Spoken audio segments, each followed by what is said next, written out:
Olá, meus queridos amigos, mais uma vez nos encontramos. Olá, abraço especial para todos nós, estudantes do EAD, estudo aprofundado da doutrina espírita. Sejam todos bem-vindos em mais esta aula, a 9ª aula do EAD, onde nós estaremos falando sobre Moisés, o mensageiro da primeira revelação, que está lá no roteiro 5, no módulo ainda número 1, antecedentes do cristianismo, tendo então vocês como monitor, eu, Wilson Borges.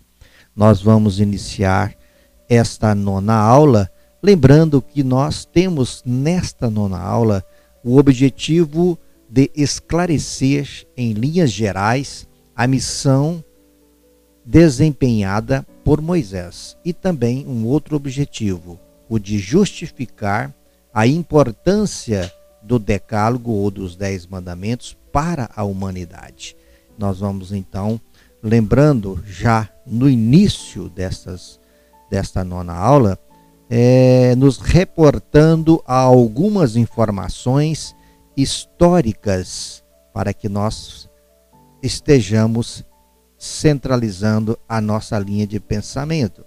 Nós então vamos lembrando que a Bíblia nos relata que Abraão teve 2 filhos, Isaque, nascido de sua esposa Sara, e Ismael, de sua escrava egípcia Agar.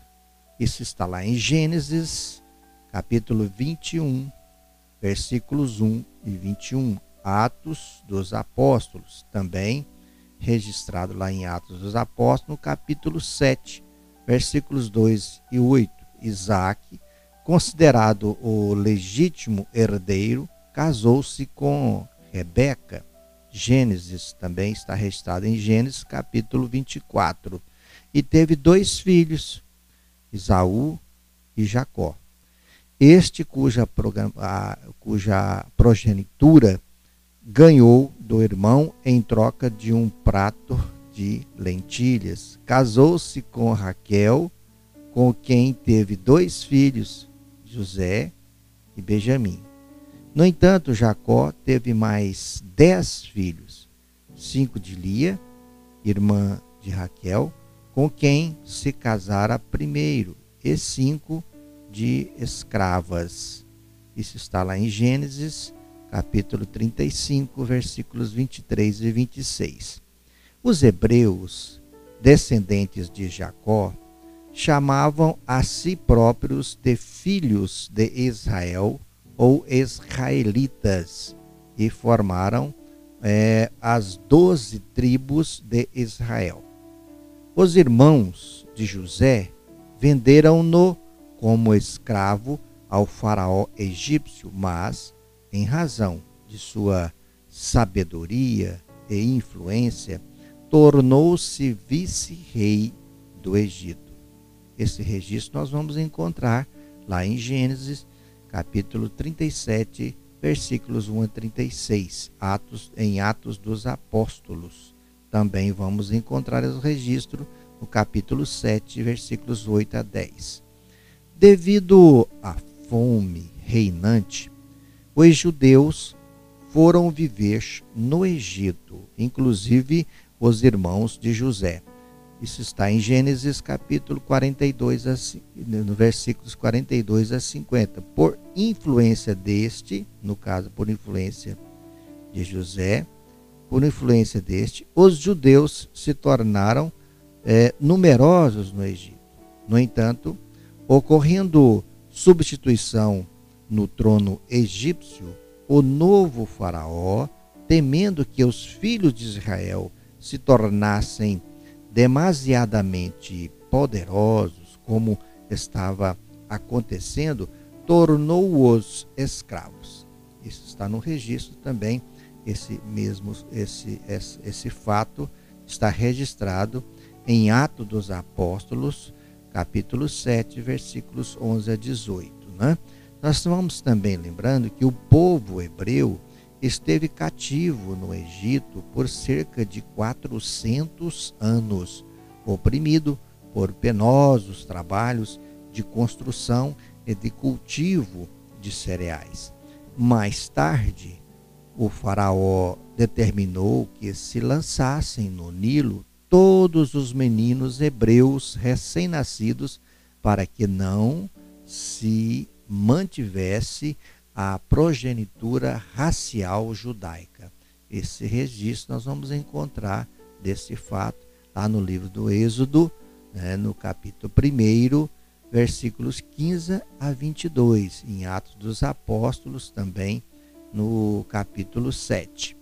Uma das mães israelitas da casa de Levi, no caso, um dos filhos de Jacó, teve um filho, escondendo-o durante 3 meses. Porém, não podendo conservá-lo oculto por mais tempo, tomou o cesto de junco betumado com resina e pés, meteu-o dentro e o menino deixou o cesto boiar entre os canaviais à margem do rio Nilo.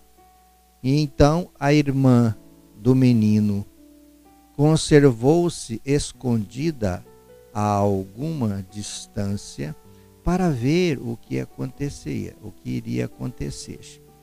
Chegou a filha do faraó e, vendo o cesto no meio do canavial, mandou uma criada buscá-lo.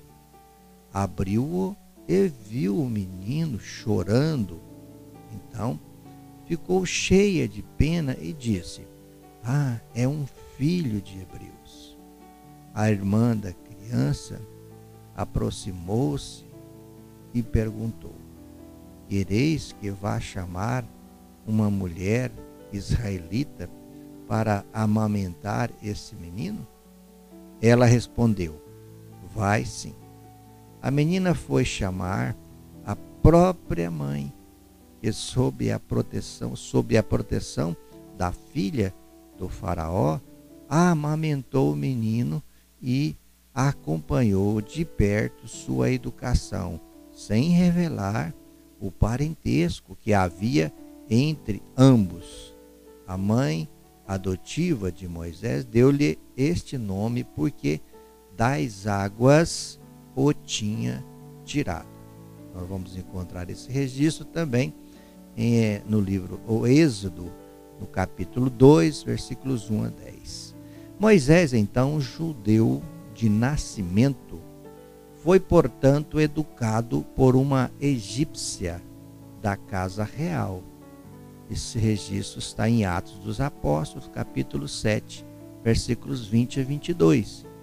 Estando Moisés com aproximadamente 40 anos de idade, não suportava mais ver a aflição dos israelitas cativos do rei do Egito. Certa vez, ao ver um judeu sendo maltratado, Moisés defendeu o irmão de raça, matando ou ferindo o egípcio. Está esse fato registrado em Êxodo, capítulo 2, versículos 11 e 12. Em Atos dos Apóstolos também nós vamos encontrar no capítulo 7, nos versículos 23 e 24. Vamos também lembrando que sentenciado, no caso, Moisés foi sentenciado à morte pelo faraó. Moisés, então, aí nessa ocasião foge para a terra de Midian ou Madian, vivendo lá então com a família de Jetro, um sacerdote lá morando. Então Moisés passa a viver com Jetro. Moisés casa-se então com Zípora, uma das 6 filhas do sacerdote, com quem teve um filho chamado Gerson. Esse fato está registrado em Êxodo, capítulo 2, versículos 15 e 22. E mais tarde teve outro filho de nome Eliezer. Na solidão lá do deserto, Moisés, cuidando de ovelhas, Moisés então meditava a respeito de tudo o que lhe tinha ocorrido, desde o nascimento. Elaborou então um plano que serviria no futuro de base para a constituição da fé judaica. O sofrimento e a solidão do deserto fizeram Moisés entender que os deuses egípcios jamais ajudariam os hebreus, cujas práticas devocionais eram muito simples se comparadas com os rituais egípcios. Percebeu assim que todos os descendentes de Jacó adotavam ídolos caseiros, no caso os terafins tribais e os obscuros deuses da natureza, no caso os Elohims. Moisés concluiu por inspiração que na verdade existia apenas um único e poderoso Deus capaz de agir sobre os demais e sobre todas as coisas, tal como um século antes afirmara o faraó Amenópete IV, que pregava a existência de um único Deus, ou seja, a divindade solar, Aten ou Atom. Esse registro está lá em Êxodo, nos capítulos 3 e 4. Muito bem, muito bem. Lá nós já vamos então lembrando que Moisés, o mensageiro da primeira revelação divina, né? Vamos já identificando Moisés como o mensageiro da primeira revelação divina. Então Moisés, certo dia, andando pelo deserto com as suas ovelhas, perto do monte Sinai, ele pertencente esse monte Sinai era pertencente a uma cadeia de montanhas do Hereb. Moisés então lá viu um anjo que surgiu numa chama de fogo dentro de uma sarça. Reparou que o fogo ardia, mas a sarça não se consumia. Então o anjo disse a Moisés: Moisés, Moisés, eu sou o Deus de teu pai, o Deus de Abraão, o Deus de Isaque e o Deus de Jacó. Certamente vi a aflição do meu povo que está no Egito e ouvi o seu clamor. Conheço-lhe o sofrimento. Vem agora e eu te enviarei a Faraó para que tires o meu povo, os filhos de Israel, do Egito. Então disse Moisés a Deus: quem sou eu para ir ao Faraó e tirar do Egito os filhos de Israel? Deus lhe respondeu: eu serei contigo, e este será o sinal de que eu te enviei. Depois de haver tirado o povo do Egito, servireis a Deus neste nome. Esse registro está lá em Êxodo, capítulo 3, versículos 1 a 22. Muito bem. Conta então a tradição judaica que a partir daquele instante, Deus concedeu poderes a Moisés, permitindo com auxílio de seu irmão Arão o resgate dos judeus das terras egípcias. A retirada dos judeus ocorreu após árduas lutas entremeadas com as manifestações da prodigiosa mediunidade de Moisés, que culminaram no surgimento das 10 pragas, a saber, transformação das águas dos reservatórios naturais e dos utensílios em sangue, invasão de rãs, disseminação de piolhos, invasão de exames de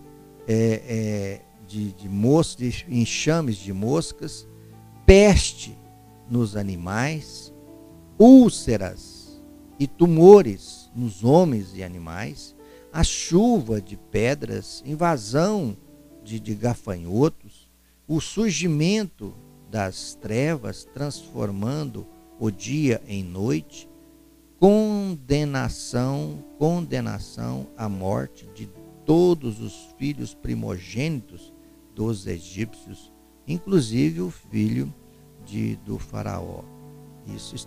Esse registro no Êxodo, no livro Êxodo, capítulo 4, versículo 14. E ao sair do Egito, transportando uma multidão de judeus, os exércitos do faraó fazem a última tentativa de mantê-los prisioneiros, mas Moisés consegue, pela sua mediunidade, o prodígio de abrir caminho nas águas do Mar Vermelho. Contam ainda as tradições do judaísmo que Moisés conduziu os israelitas pelo deserto durante 40 anos antes de localizarem a Canaã, a terra prometida por Deus a Abraão. A vida dos judeus no deserto foi dura, repleta de grandes e pequenos obstáculos antes de se organizarem como nação e de se unirem em torno de uma única religião fundada com o recebimento do Decálogo ou dos 10 mandamentos lá no Monte Sinai. Consta que para suprir a fome de milhares de judeus, ou seja, cerca de 600 mil judeus, Deus teria concedido o maná, alimento que caía do céu em forma de chuva. Estando Moisés, então, com o povo no lugar sem água, viu-se em extrema dificuldade, já que as pessoas ameaçavam apedrejá-lo. Ele, então, recorre a Deus, no sentido de solucionar o problema. O Senhor, então, orienta Moisés a ir até a pedra de Horeb e feri-la com a mesma vara com a qual ele tocara o rio. Moisés segue as orientações dadas pelo Senhor e a água surge para saciar a sede do povo.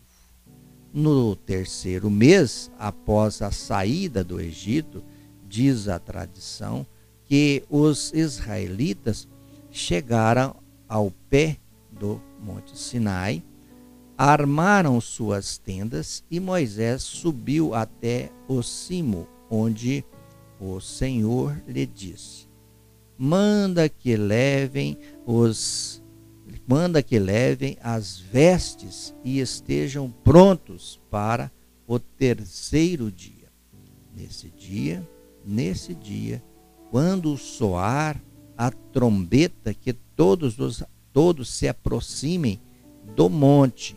Moisés obedeceu ao Senhor e na madrugada do 3º dia, houve trovões e relâmpagos, e uma espessa nuvem envolveu o Sinai.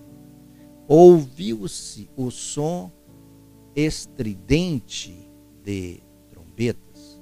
Todos se atemorizaram. Moisés então levou os israelitas para junto da montanha. E o Senhor promulgou então o decálogo, ou os 10 mandamentos, pelas mãos de Moisés, em 2 tábuas de pedra. Nós vamos encontrar esse evento registrado em Êxodo também, no capítulo 20, versículos 1 e 21, e também Deuteronômio, capítulo 5, versículos 6 e 21, tá? E nós vamos verificar que na lei mosaica há 2 partes distintas. A lei de Deus, promulgada no Monte Sinai, e a lei civil ou disciplinar, decretada por Moisés. Uma é invariável, a outra apropriada aos costumes e ao caráter do povo, se modifica com o tempo.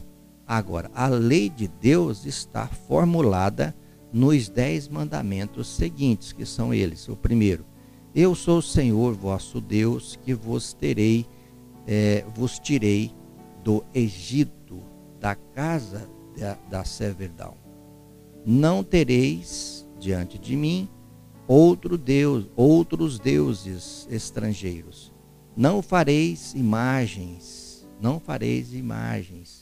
esculpidas, nem figura alguma do que está em cima do céu, nem embaixo da terra, nem do que quer que esteja nas águas sobre a terra.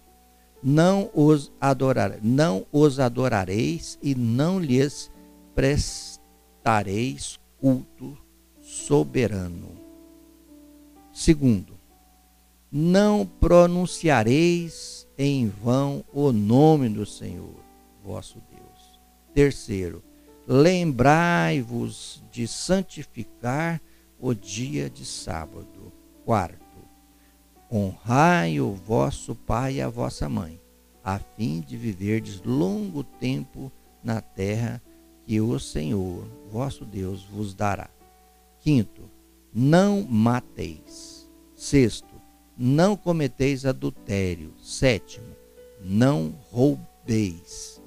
Oitavo, não presteis testemunho falso contra o vosso próximo. Nono, não desejeis a mulher do vosso próximo.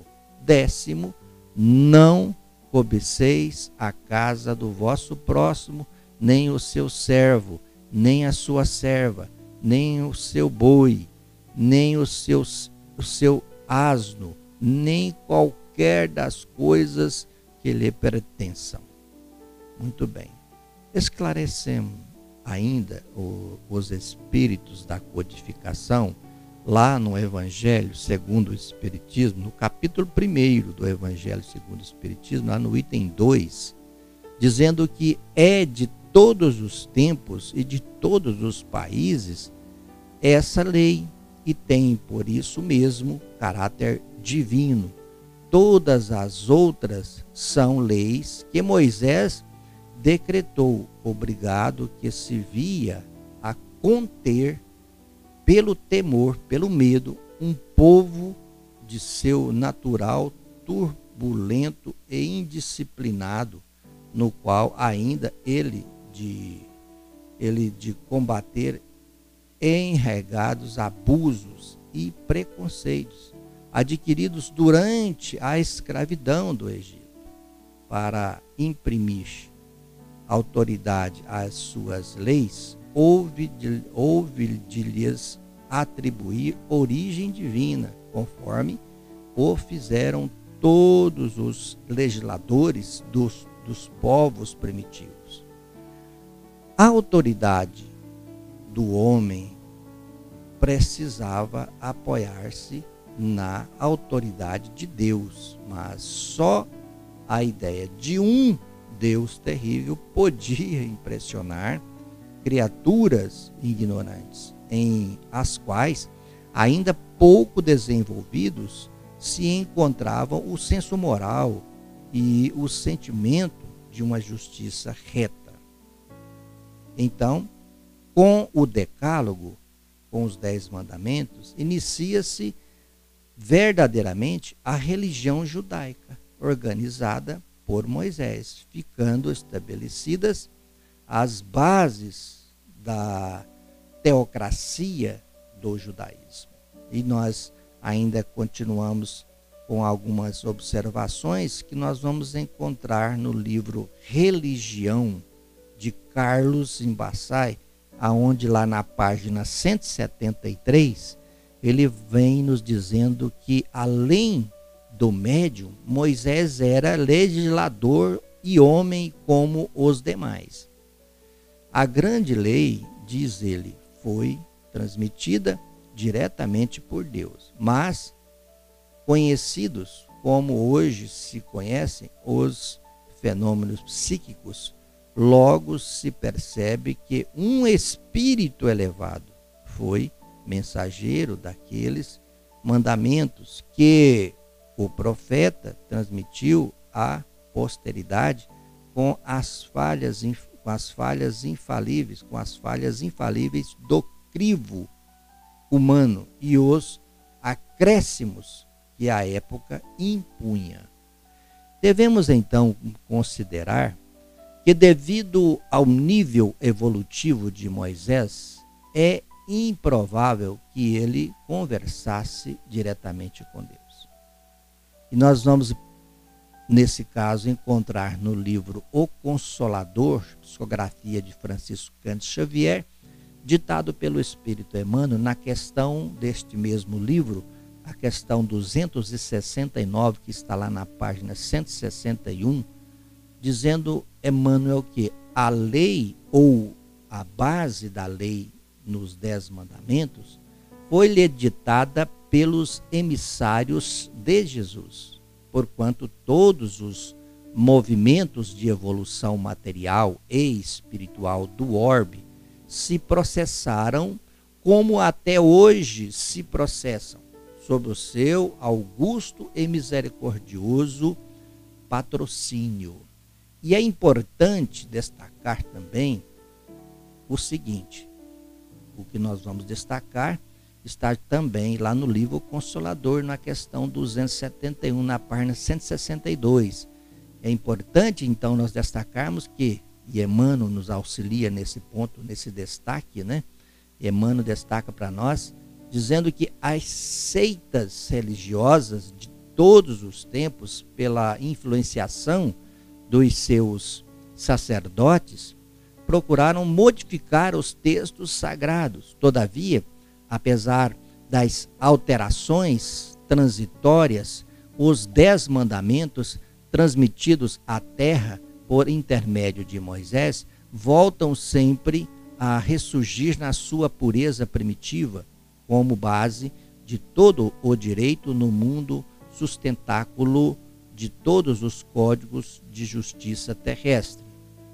Moisés, então, possuía uma mediunidade prodigiosa, desenvolvida na intimidade do templo egípcio. Todavia, o seu espírito ainda tinha muito o que evoluir. Por esse motivo, há discrepâncias entre o que ensinava, tendo como base o decálogo, e o que exemplificava. E por isso nós vamos verificar aí uma observação feita por Emmanuel no livro com o mesmo nome, Emmanuel, né? Emmanuel dizendo que a legislação de Moisés está cheia de lendas e de crueldades compatíveis com a época, mas escoimada de todos os comentários fabulosos a seu respeito. A sua figura é, de fato, a de um homem extraordinário, revestido dos mais elevados poderes espirituais.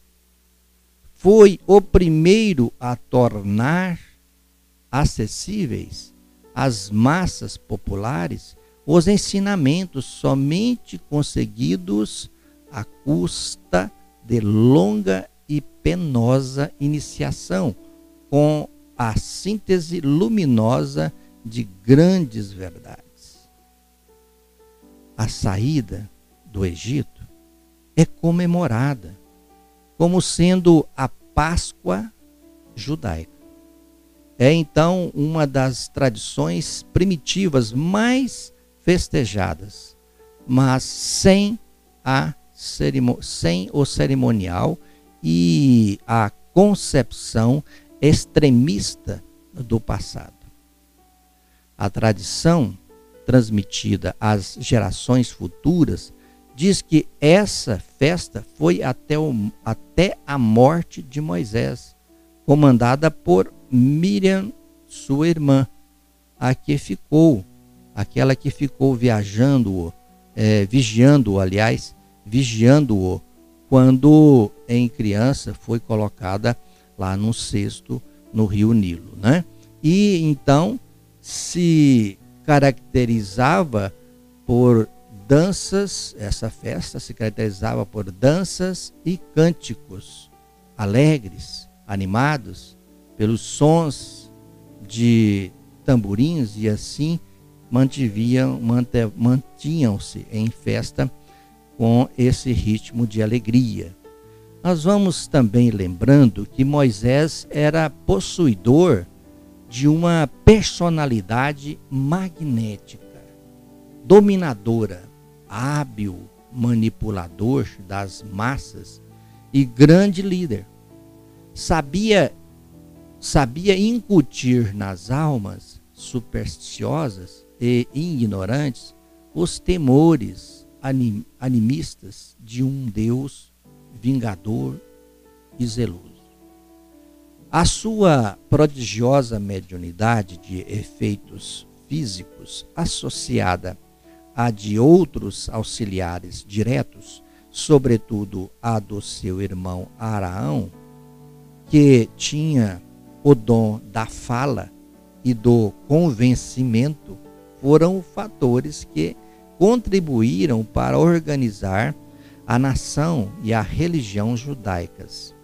Contudo, Moisés era um produto do meio onde fora criado, em que o conhecimento espiritual era usado para obter domínio junto às mentes vacilantes. Outro costume herdado da sua educação egípcia está relacionado à infidelidade conjugal, incomum entre os judeus, mas difundida entre os não hebreus. Acredita-se que Moisés desentendeu vezes sem conta com a sua irmã Miriam e a este respeito, pois é sabido que o missionário teve outras esposas, além de Zípora, que nós podemos dizer apenas Zípora. Números, isso está lá em Números, capítulo 12, versículo 1, 16. E também no livro Juízes, capítulo 4, versículos 11. Muito bem, nós acreditamos, ou seja, acredita-se que Moisés, educado na cultura egípcia, teria sido um sacerdote de Osíris. Ele julgava o ritual da religião faraônica muito complicado e que merecia ser simplificado. Para ele, os rituais mais significativos estavam diretamente relacionados aos números, fazendo surgir assim as bases da cabala judaica. Este foi o ponto inicial da cisão ocorrida entre Moisés e os egípcios.